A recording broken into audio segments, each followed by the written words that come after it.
Zay le avy any amin'ny plateforme nationale en gestion de Covid-19 fa tonga dia hijery amin'ny salama ato amintsika. Aiza le tsy salamatsika?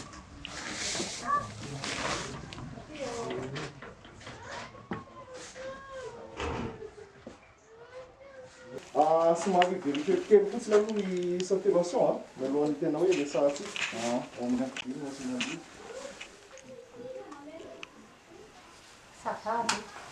Jereva atsika. Kely fotsiny tsika.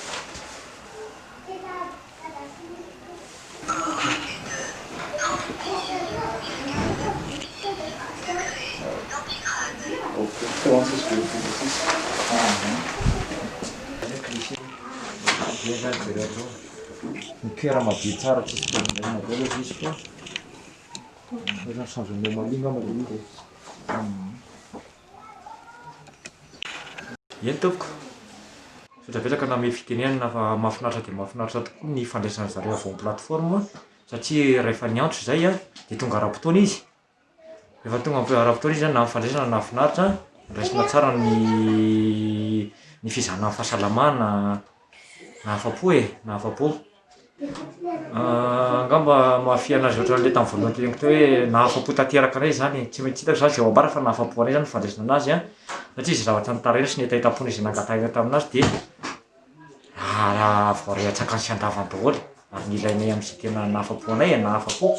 Dia isaorana zany isaorana voalohany indrindra ny fitondram-panjakana dia misaotra an'ireo ekipa rehetrarehetra ao anatin'ny Covid izay mandray antanana ny fitsaboana ny vahoaka malagasy.